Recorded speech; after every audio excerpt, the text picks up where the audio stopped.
So here it is, the story about David that everybody knows when you say the name David. And I'm not going to comment on things like I often do. I'm just going to read the story, okay? Well, I'll break it up sometimes to show you pictures. Like this one, which is where we start the story today. David has arrived at the battlefield where Saul's army is on one side and the army of a group called the Philistines is on the other side.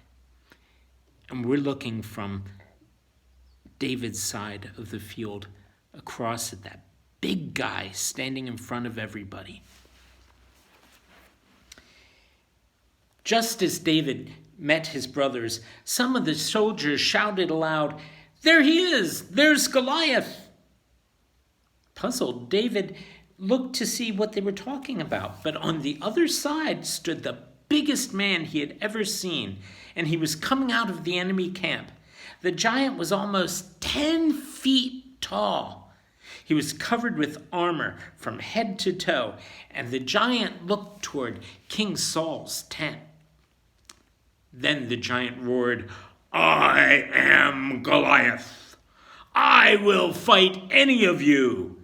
If you beat me, our army will be your slaves, but if I beat you, you will be our slaves forever." Ha ha ha ha ha.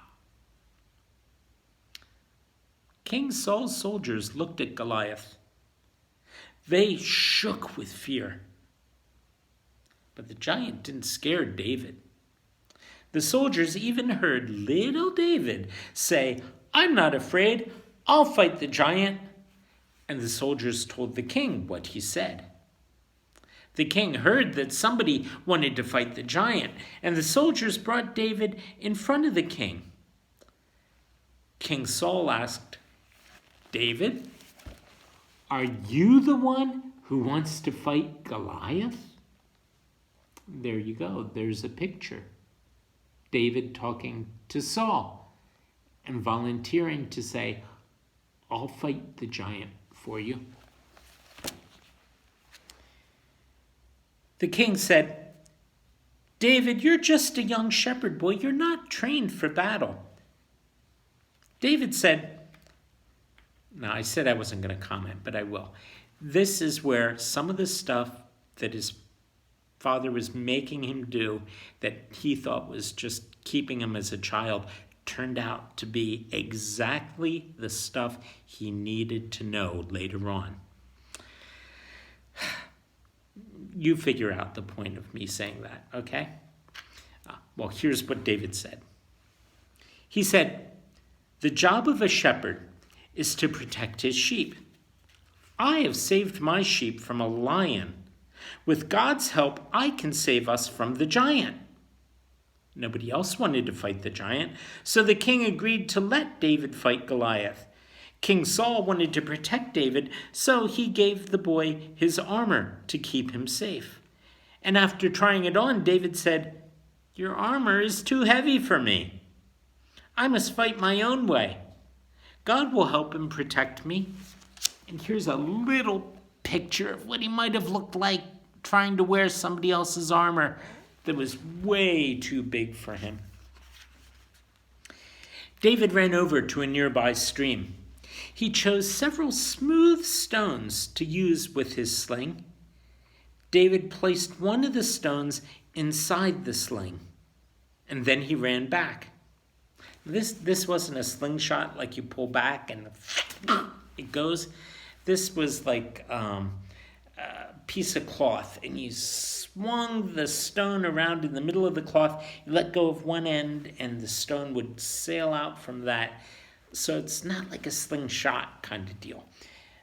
But David had learned from protecting his sheep with the stones that he could send toward a lion or a wolf or anything that was threatening the sheep. And he said that's what he would do to Goliath. Well, when the giant saw David, he laughed. Little boy, you're like a grasshopper to me. Goliath continued his roar. Do you really expect to fight me? Do you think I'm a dog and you can beat me with your sticks and stones? Well, David looked closely at the giant. He was covered with heavy armor. David found a spot on his forehead where he would take aim. I'm not afraid of you, Goliath. You come with shield and sword, but I come with the strength of God, shouted David. Before I turn the page, here's a picture of him picking up his stones from the stream to use against Goliath. But not just the stones, but with a sense that God was behind him and on his side. Well, David's words made Goliath angry, and he reached for his sword.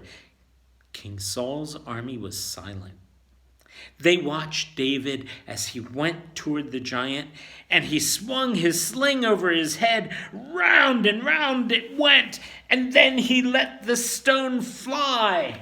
See, there he is, winding up, getting ready, and there's Goliath glaring at him and just ready to move in for the kill. He has his sword drawn, and he's waiting for this little runt. But David let the stone fly, and it flew directly into Goliath's forehead, and Goliath fell down. King Saul's army cheered out loud. We've won the battle, they shouted. David has defeated Goliath. And when the enemy saw that Goliath had been defeated, they began running away. And King Saul's army, they chased after them. After the battle was over, the king called David in front of the soldiers. David said, Saul, you weren't afraid. You trusted God, and he gave you the strength to defeat the giant Goliath, and everyone cheered for David.